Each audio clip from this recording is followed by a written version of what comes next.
A warm welcome to our viewers here in Nigeria and around the world. I'm Joke Rogers. Here's what's coming up within the half hour. 92-year-old Paul Biya secures 8th term as Cameroon's president.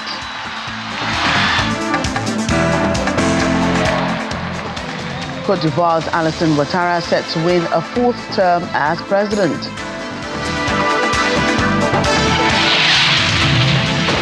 Argentina's Javier Milei wins his country's presidential election by a landslide to Mr. Trump's delight.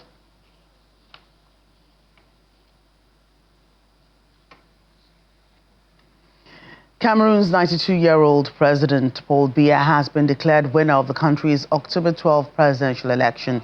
According to the Constitutional Council, Mr. Biya got 53.7% of the vote, compared to 35.2% of his main challenger, Issa Chiroma. It does, however, not note that voter turnout in this year's election was at 58%. Mr. Biya is the only president most Cameroonians have known, as more than 60% of a 30 million strong population is below the age of 25. He defied calls to step down and has been criticized for only showing up for one campaign rally, where he promised voters that the best is yet to come. The governing party has called his victory a sign of greatness and hope.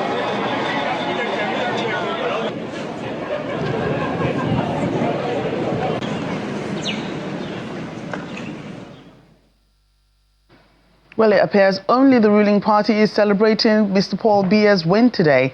A number of Cameroonians who have spoken to international media say have described Mr. Biya's win as being at the beginning of another nightmare. Citizens complain of a declining economy, endemic corruption and youth unemployment. There have been protests in Cameroon even before the announcement of results, with a crackdown on supporters of the main opposition challenger. Close allies of Mr. Chiroma have been arrested by security forces over the last 48 hours.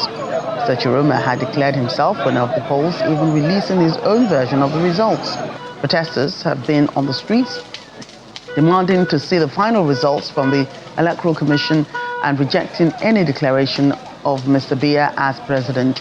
The clampdown continues on the protesters as the Interior Minister, Paul Nji, says the unrest will not be tolerated. In the meantime, Mr. Chiroma's residence in the northern city of Garoua has come under attack. Reporters at the scene speak about gunshots being heard. Mr. Chiroma himself wrote on Facebook that gunfire was being directed at civilians gathered outside his home. He later alleged that 5 snipers have been stationed on the house across from his and firing on people. He later confirmed in a statement that 2 people have been shot dead. Demonstrations have also broken out in Douala, the country's economic capital, following the announcement of the election results. In a tense atmosphere in the Cameroonian capital, Yaoundé, resulting in the closure of almost all shops and schools. Even civil servants have mostly stayed at home, as have other office workers.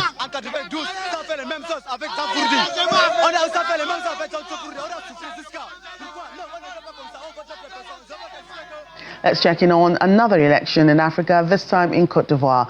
The Electoral Commission says it's highly likely that incumbent President Alassane Ouattara will get his 4th term after all.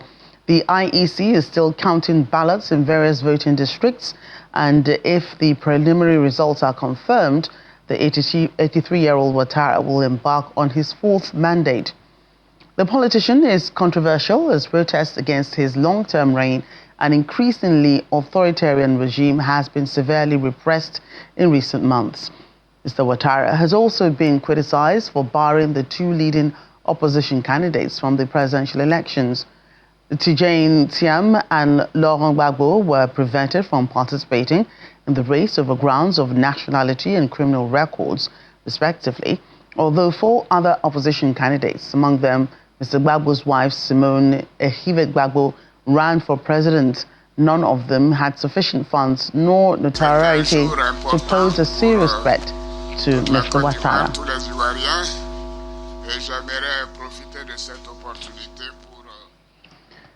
Let's go beyond Africa to Argentina, where President Javier Milei has led his party to a landslide victory in Sunday's midterm elections, strengthening his mandate for radical free market reforms. His party won nearly 41% of the vote, taking 13 of 24 Senate seats and 64 of the 127 lower house seats contested. The gains will make it easier for the president to push ahead with his agenda of slashing state spending and deregulating the economy. Before the vote, the president's ally and U.S. counterpart Donald Trump warned that Washington's $40 billion lifeline for Argentina would depend on President Milei maintaining his political momentum. His supporters welcomed the decision, but critics accused Mr. Trump of foreign interference in Argentina's elections. In a nod to his North American ally, President Milei told supporters that his government must consolidate the path of reform to turn Argentina's history around and make Argentina great again.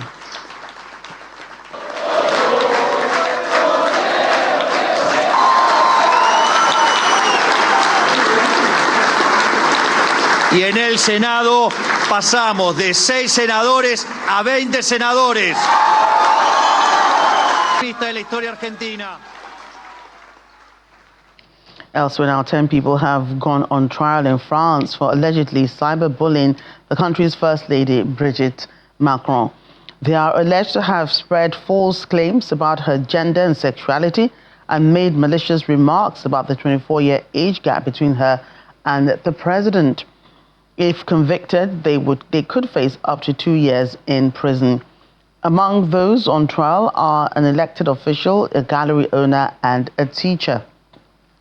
Two of the defendants, self-styled journalists Natasha Ray and fortune teller Amandine Roy, were previously found guilty of slander but later acquitted on appeal.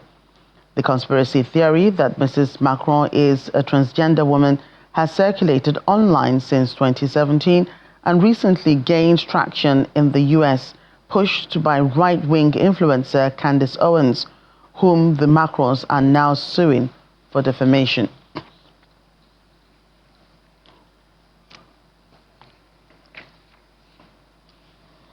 Let's take you back to our story on the elections in Argentina and this landslide by the ruling party led by President Milei.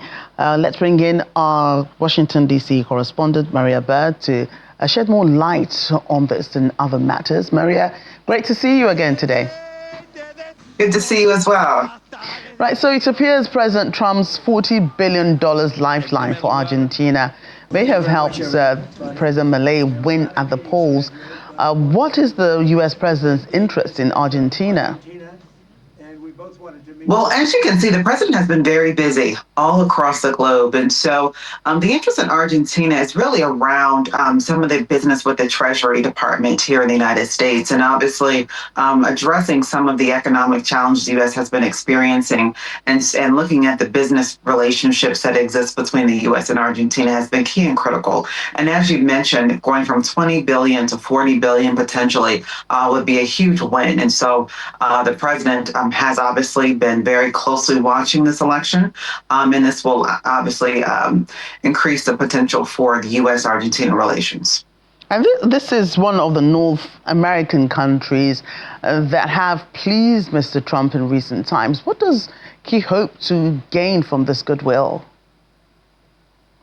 Well, he hopes to gain from this goodwill. Obviously, as you know, the president has been eagerly looking to see ways in which he can have relationships around minerals and resources. And so the relationships is really going to involve around what Argentina and the U.S. can do collectively together with trade deals. This is one country that he's hopeful that the trade deals could increase the relationships around trade and providing new avenues for revenue and resources for the United States. And as you mentioned, it being in South America, just right there, very close. And so the proximity for Argentina and the U.S. really allowed for that relationship to increase greatly.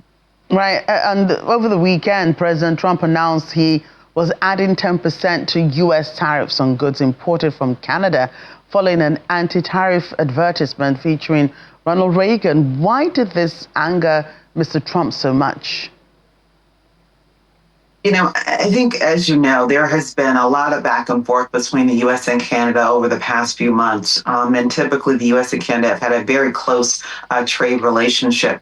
But when you think about, we know the president typically likes to be the first when it comes to kind of the media pieces of things. And so having that advertisement exposed, I think, was one that kind of potentially could have a challenge for him as he looks to, as you said, increase the tariffs by 10% on Canada, and one that I think he would have rather not have been shared during this time, as he is really trying to promote the messaging around why the U.S. is having tariffs and really having this strong stand in the global economy and the global trade relationships. And while I have you still here, Maria, could you speak quickly to the U.S. and China trade deal expected to be finalized when both leaders meet on Thursday? Well, as you know, the U.S. has been on a tour around, the president specifically, in Asia. And so specifically, we're expecting that by later this week, we should see a meeting between him and the president of China. We expect that this could obviously have a tremendous impact on the trade relations, specifically looking at the decrease in tariffs. The U.S. and China have had a long-standing trade relationship with import-export, specifically the U.S. importing a lot of goods from China. And so this has obviously impacted the U.S. economy greatly, having this tension in trade and the relationship between the two countries. And so the president's meeting, I think, is one that's being watched by many. Investors are obviously watching, and we'll see what it does to the stock market after the meeting does occur. But it is highly likely that we will see a meeting between the two heads of state. Right, Maria, thanks again. Still ahead on The World Today.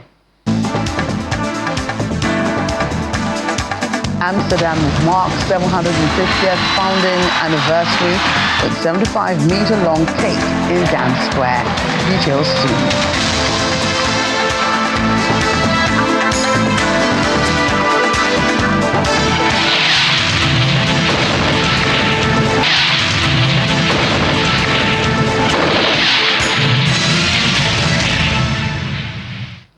Welcome back. Hurricane Melissa is headed in the direction of Jamaica, forecast to bring with it destructive winds and catastrophic flooding. It's set to make landfall in a few hours. It's been upgraded to a Category 5 hurricane, the maximum strength. Authorities fear it could become the strongest hurricane to hit Jamaica. The government has ordered evacuations in parts of Kingston and along the southern coast, warning of catastrophic flooding and storm surges. Hurricane Melissa has already killed 4 people in the island of Hispaniola and is expected to dump as much as 40 inches of rain in parts of Jamaica. After passing over Jamaica, the hurricane is forecast to move across Cuba and southeastern Bahamas by midweek. Jordan's King Abdullah says countries would reject being asked to enforce peace in Gaza if deployed under the Trump ceasefire plan. Under U.S. President Donald Trump's 20-point peace plan, Arab states and international partners are to commit stabilization forces that will train and provide support to vetted Palestinian police forces in Gaza and will consult with Jordan and Egypt, who have extensive experience in this field. The plan also requires Hamas to disarm and give up political control of the territory. King Abdullah says Jordan and Egypt are willing to train Palestinian security forces, but the process takes time. The King's comments reflect concern from the U.S. and other nations about being dragged into a continuing conflict between Hamas and Israel, or Hamas and other Palestinian groups. Turning to South Africa, which has officially been removed from the list of the Financial Action Task Force. The decision was made at the body's last meeting in Paris. It's good news for South Africa, and experts say the decision boosts investor confidence, but they caution that the real test lies ahead, keeping the system clean. Dr. Elna Moolman is chief economist at Standard Bank, South Africa. South Africa's removal from the Financial Action Task Force, or FATF's grey list, is a very positive development. It clearly demonstrates that government and the private sector can work together to address South Africa's challenges, because getting removed from this grey list required a broad range of interventions. We are, of course, also seeing similar progress in terms of other policy reforms where both government and private sector inputs are required. Initially, we saw that with addressing the electricity sector's challenges, and we're increasingly seeing that in addressing the logistics sector's challenges. If we can implement all of these growth reforms, it will be very positive from an economic growth rate perspective, and that would help us to reduce unemployment and to improve government's fiscal metrics. On its own, South Africa's removal from this grey list is positive, and it will boost sentiment and it will make it a little bit easier for investors to invest in South Africa. But it won't necessarily on its own immediately and materially boost economic growth. For that to happen, we also need to see progress with other policy reforms. The African Union Commission's chairperson, Mahmoud Ali Yusuf, has urged nations to pursue greater unity and work towards improving the lives of their citizens. He was making the call during the 11th Annual Tana Forum in Addis Ababa over the weekend. The 11th Level Forum on Security wrapped up in Addis Ababa on October 26, bringing together African heads of state and lawmakers for 3 days of discussions of peace, security and development across the continent.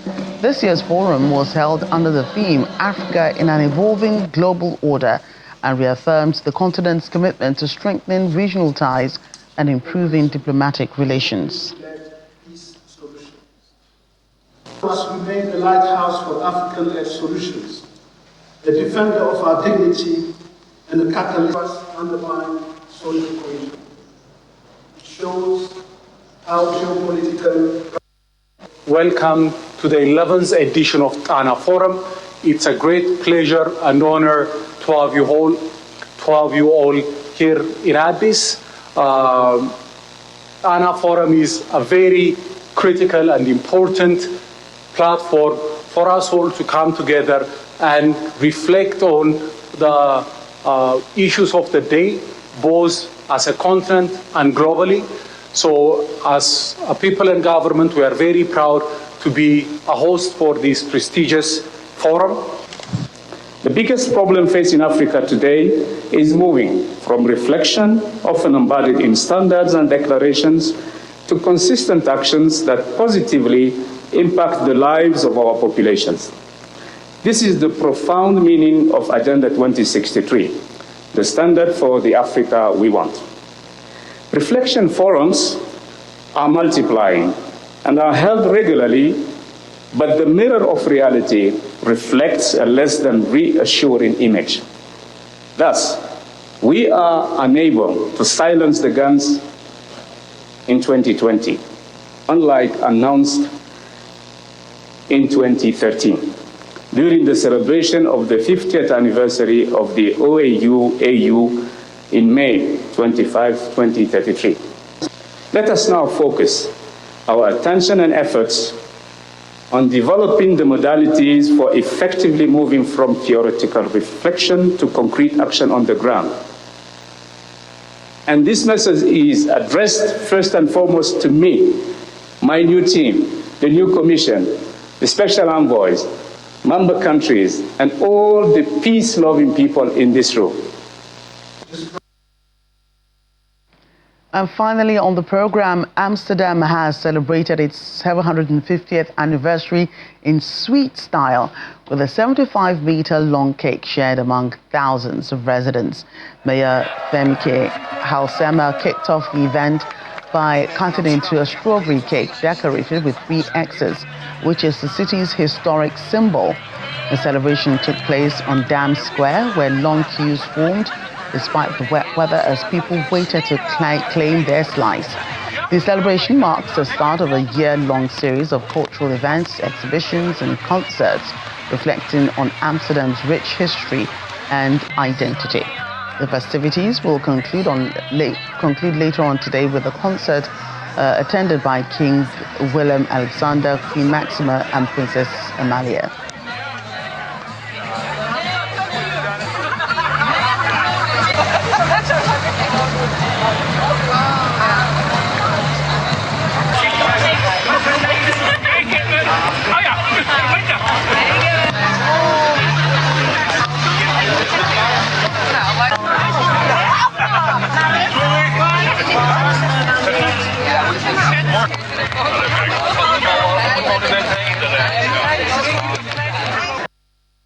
anniversaries. First of all, the anniversary of the city of Amsterdam, 750 years of Amsterdam, combined with a 155 years anniversary of our beautiful department store here in the Netherlands.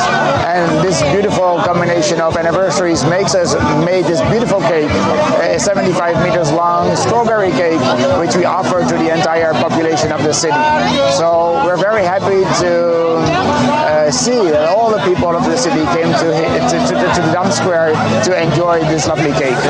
Today is the actual 750th anniversary of Amsterdam, capital of the Netherlands, and we have been celebrating for a full year with over 500 events, projects and different initiatives all over the city. And today is the actual birthday with a lot of cake here, celebrating with the fellow Amsterdammers.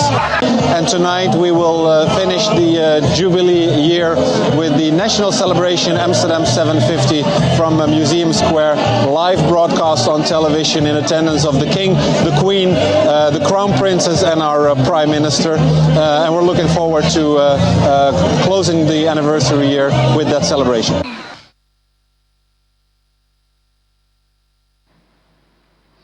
That's our program today. Thank you for watching. I'm Joke Rogers.